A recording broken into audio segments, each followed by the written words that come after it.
Good morning. Talking to you from the porch this morning. Um, I don't know, it was just laid on my heart to do this. So I'm gonna do it. Don't know if I'm gonna do it all the time because every time I say I'm going to make videos, I change my mind like the next day. I'm like, I don't feel like making a video. So bear with me. Um, I've made a habit in the last couple of days of after I get up really, really early in the morning and do my prayers and everything, just to come outside and watch the sunrise. It has been unusually pleasant in the mornings here in the summer so far in Phoenix. Normally it's like scorching hot even through the night, but I noticed when I had come out to do my Oshay for Ogun that it was like nice out. It was, not cold, not cool, but bearable.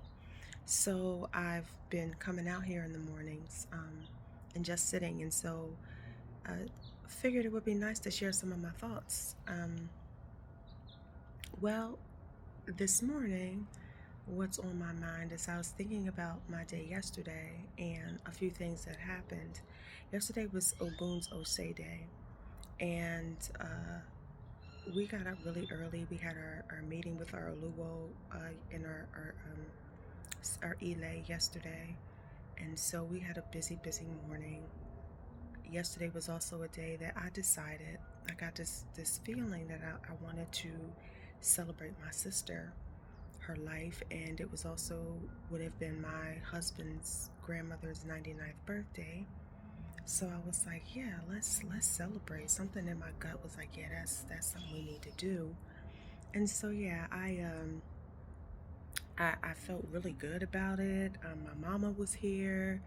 We were pretty much like um, just, I was in the mode of like letting them know that for me, my sister, and for my husband, his grandmother, that we doing good. We here on earth, we thriving.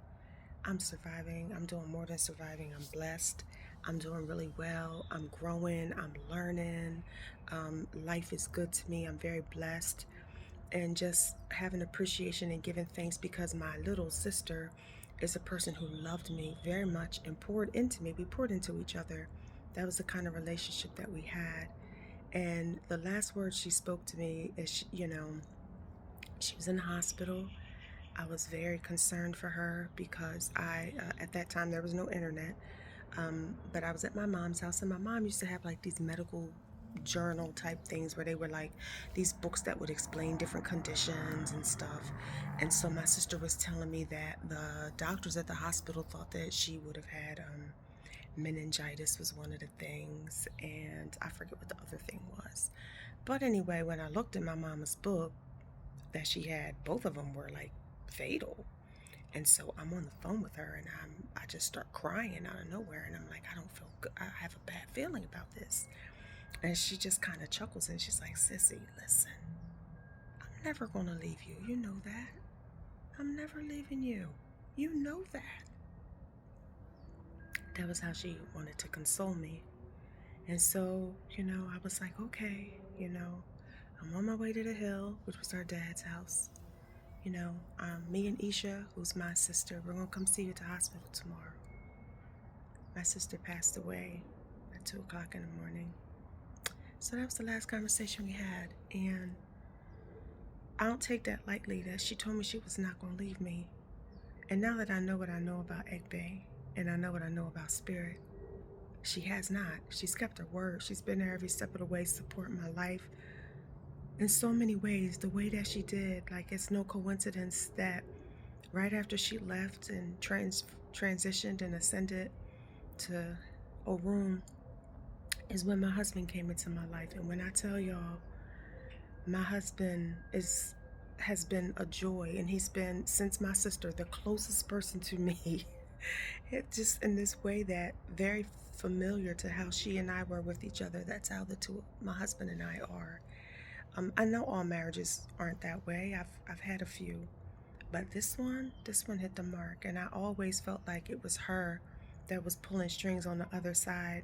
speaking to my heart, saying, look, go for this. It's okay. This is okay to be with this person. They're going to love you. They're going to take care of you. They're going to go hard in the paint with you. And that's exactly what has happened.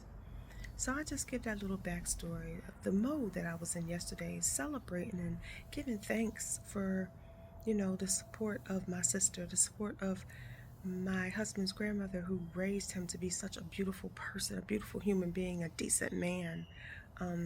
I've never had to worry about character flaws, behavior stuff with my husband that a lot of people have to worry about and work through when they're in a marriage.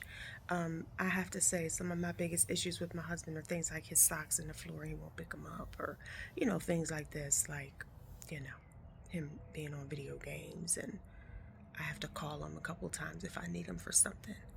Silly stuff, not deep. So things that can be worked out. So anyway, all of that to say, that's the mode I was in, y'all.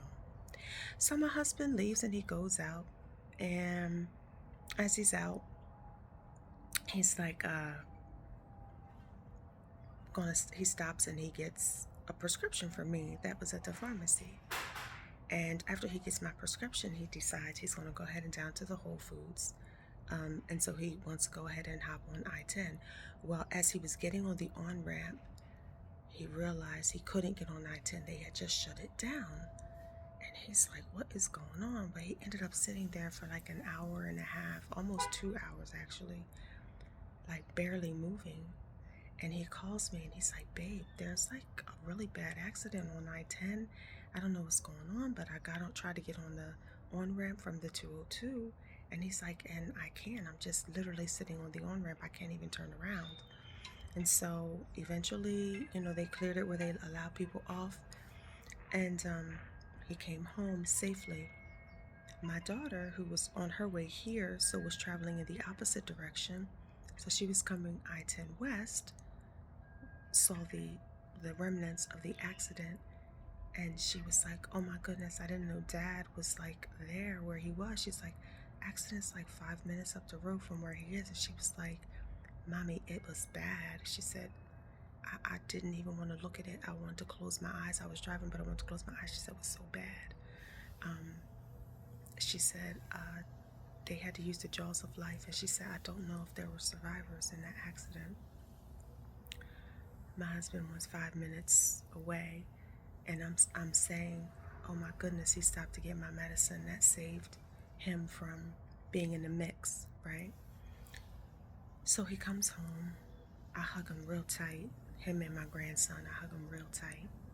And we proceed to give an offering to Ogun for gratitude and thanks for keeping them safe out there on the roads. And then after we, get into our celebration, we go to give our offering to Grandma, to Gam, and to Roberta, my sister.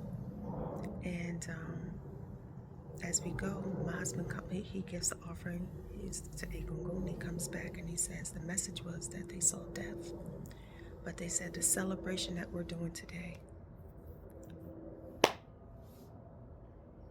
and the offerings that we're giving remove Iku, remove death.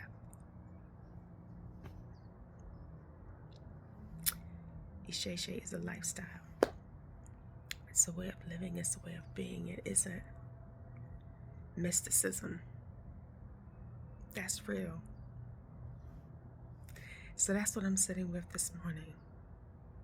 That's what I'm sitting with. Wishing everyone a really good day today. Do not take those for granted who are on the other side working for us. Ashe.